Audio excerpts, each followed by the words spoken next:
Welcome back to Wargaming World, to England in the 10th century, and a Viking raid played through another game of 1 hour Wargames.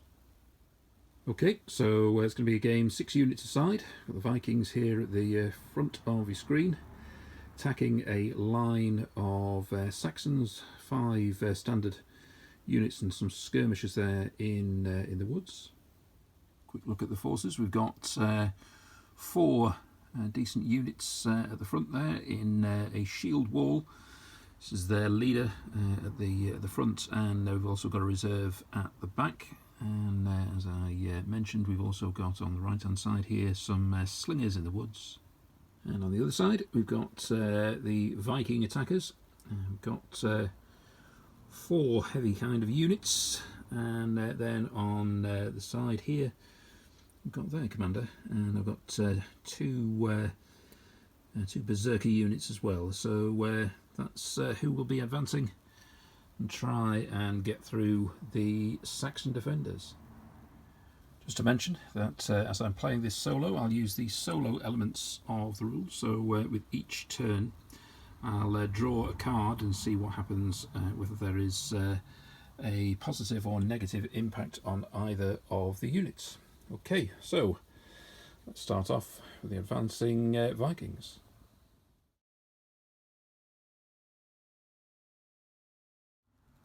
First I will draw a card. It's an ace, and an ace there, 1 to 4, means that there is no event. So the units move at 9 inches forward, and that's the end of their phase. Over to the Saxons. And I'll draw a card. Now this time it's an 8. Right, so that is an ammunition shortage, and effectively it means that the only unit that could fire, which was the slingers in the woods, can no longer do so. So they won't fire in this turn. I'm not looking to advance the unit because we're protected by the woods on either side, so that effectively is the end of turn 1.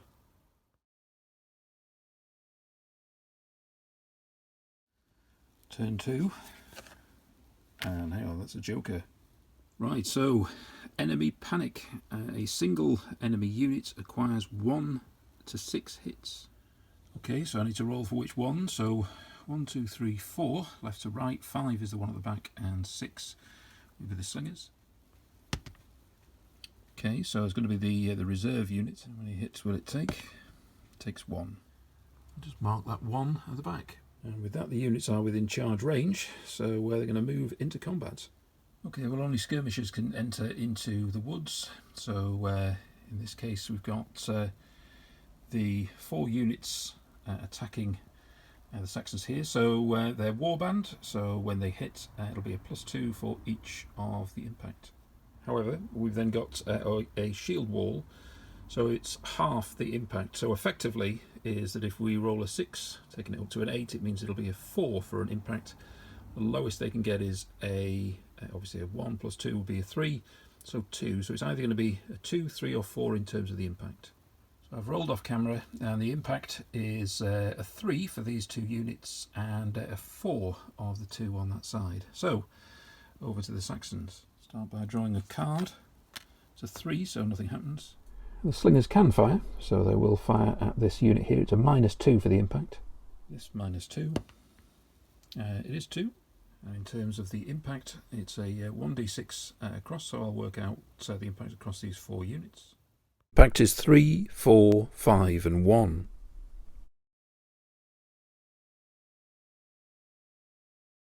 Okay, and the card is a 9.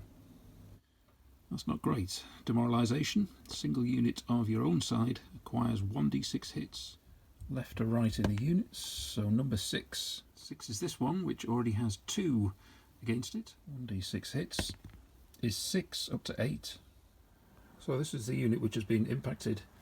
I've withdrawn it in my movement, so that's the end as far as the movement is concerned. I'm now just going to look at combat. So some high rolls again means that we've got 7 one on the left hand side, and 5, and these 2 are up to 8 in terms of damage that's inflicted, more or less. Well, in fact, just over half the casualties they can take. Saxon card. A 9, which means just the same, it's going to be one of the units is demoralised. So which unit? Number 1. So 1 is here on the left hand side. It's already got 7 in terms of casualties. So a further 1d6. That's a 5, taking it up to 12. So the Saxons are about to fight back in terms of making an impact, but really need to do something something significant. So the impact's gone up to 6, 10 on this second unit, so it might be something useful. But over on the right hand side, the Vikings are pretty firm. So the end of the third term, and we're looking, well, perhaps slightly in the Vikings' favour. Over to turn 4.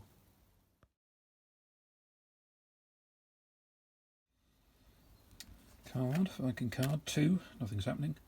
Continue to move this unit further across, perhaps go towards the village and see what pillage it can do. And so over here we've got the Vikings attacking once again. On the left hand side, if I roll 3 or more, I'm going to be removing one of the Saxon units, and it is removed. Just to mention, I rolled a 6 plus 2 was a took it up to 8, halved is 4, that took it to 16, so that was the reason why that unit was removed. So this unit here is 5 for casualties. Roll for the number. 2 plus 2 is obviously 4, so 2 takes that up to 7. Next unit is on an 8.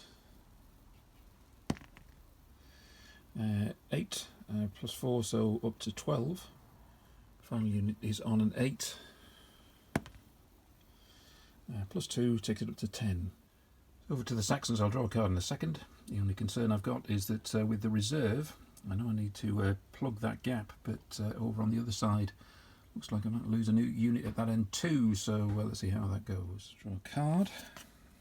Ace, so nothing's happening. Right, well I've moved to protect this flank over here, and I'll need to see how these 3 units fight. I did think about moving those slingers out of the wood, but I think if they do, they'll be faced by these berserkers, so I'm going to keep them in there and see if I can be lucky with my rolls here. Now with that unit over here, I could actually get rid of that unit with either a 5 or a 6. Is it possible? 5, yes it is. Over here, 7 and a 3, so what do we add on to the 7? 4, so that goes up to 11, and the other unit's on a 3, goes up to 6. So at the end of that turn, it's not all plain sailing for the Vikings, so let's see what happens at turn 5. Start by drawing a card. It's an ace, so nothing's happening. Now I've plugged that gap with the Viking, and I've attacked that reserve unit over on the left hand side. I've moved this unit this way to become the reserve, so let's see how things go. I'll roll some dice here. So this plus 2. We got so 5. The impact is going to be 4. They've already got 1, so that's 5. Unit next to it is 7. 4 plus 2 is 6, so 3 takes it up to 10. Now this unit is on a 12, so might lose this unit. 1 plus 2, 3, so it's a plus 2, so it's up to 14. 14 was lucky, and I might knock out this unit in front of it, so might just save itself, but what about over here? Yeah, and an additional 2 takes it up to 12. Saxon card, Joker. A single enemy unit takes 1 to 6 hits, so I'll ignore a 6. We've got 1 to 4 at the front, and then 5 is the reserve unit at the back there. 4, so it's the units at the end that has got 6. 1d6 hits. 4, so that takes it up to 10. And with Saxon hits still to come, then might find that there are some additional casualties. But before I do that, I'm going to do movement, and it is movement of the unit out of the woods. I can't fire at the end of this turn, but going to be in a position to be a nuisance in the next turn. Casualties, this unit is on 6 up to 10. This unit hasn't taken any casualties at all. it's just 1. The game could hinge on the roll for the next 2. So we've got 11 and a 10. So can I get a 4, 5 and 6 with the first one? No, it's only 1. Unit is up to 12, and I'd need a 5 or 6 to get rid of this unit. And it's only a 4. Now I suspect the failure of removing those 2 units means the Saxons might well break on the right hand side of the screen, but let's see what happens in the next turn. Viking card, it's a 5. Now it's confusion. It says 1 to 3 of your own units may not move this turn, but I'm going to interpret that to say you can't operate. So I'm going to see how many units can't move and attack in this next phase. 1 to 3. So it's going to be just 1 unit. 1 to 4, it's of those units there. 5, it is the reserve. I ignore the 6. Number 2. So this unit here, the one with the standard behind it, isn't going to operate in this phase. And with the unit moving out of the woods, I'm going to see if I can attack them in the next phase. I'll take the risk of taking a hit first time, but that'll be in the next phase. So in the meantime, we've just got 3 actions in terms of fighting. Casualties are 5 at the moment. Up to, so we get this plus 2 is 5, so I get 3, so that unit's up to 8. I ignore this action, move to this one, and it's inevitable that this unit is lost. It's already on 14, so that unit disappears, and then we see what the impact is of this one with this unit on a 12.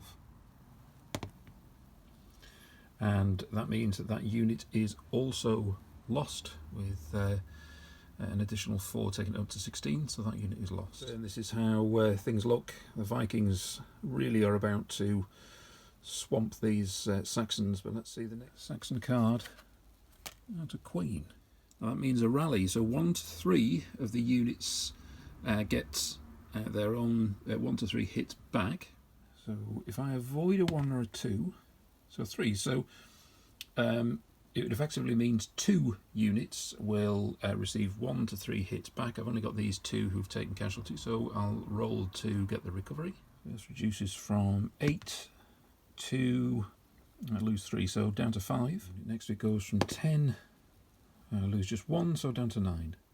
Now in terms of firing, I'm going to fire with these slingers at this unit. Now, in fact, it's on 14, and I will do a -2 with them being skirmishers, but if I get 3 or more, I'll remove the unit.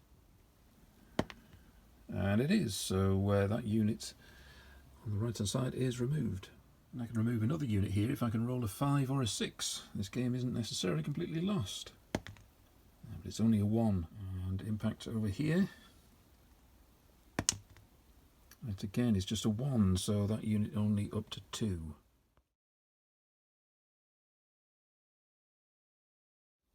Now up to turn 7, and we'll see whether the Vikings can press home the advantage. Viking card, first of all, is a 3, so nothing's happening. So 2 movements. I move into attack those skirmishers, and here I'm attacking in the flank. Now against the skirmishers over here, 1d6 with +2. Impact is 4.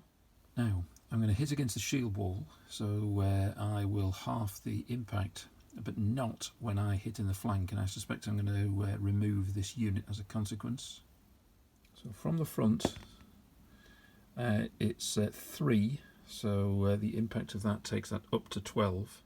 But from the flank, it is a double impact, so I'll just roll the dice and see what happens. So we're on 12. Now the impact would normally be you double, well, you add 2 would take it up to 4. Now if the shield wall was going to reduce it to 2, I still double the numbers, so it's still a 4. It's still going to be reduced and go above 15. So one way or the other in calculation, I'm going to remove that unit. And here as the final roll, it is a 2, so the impact is 2, so that unit goes up to 7. Now this battle I think is all but done, but we'll continue with the Saxon card. 2, so nothing's happening. I'll fight, but the impact is -2.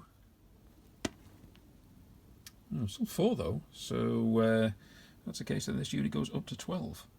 And over here it's 1d6, we could knock the unit down, so let's have a look.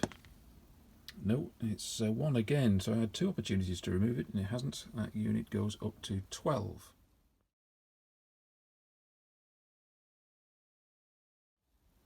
Now, Viking card, the Jack. A single unit of one's own side may either move twice, move and then shoot, or shoot twice.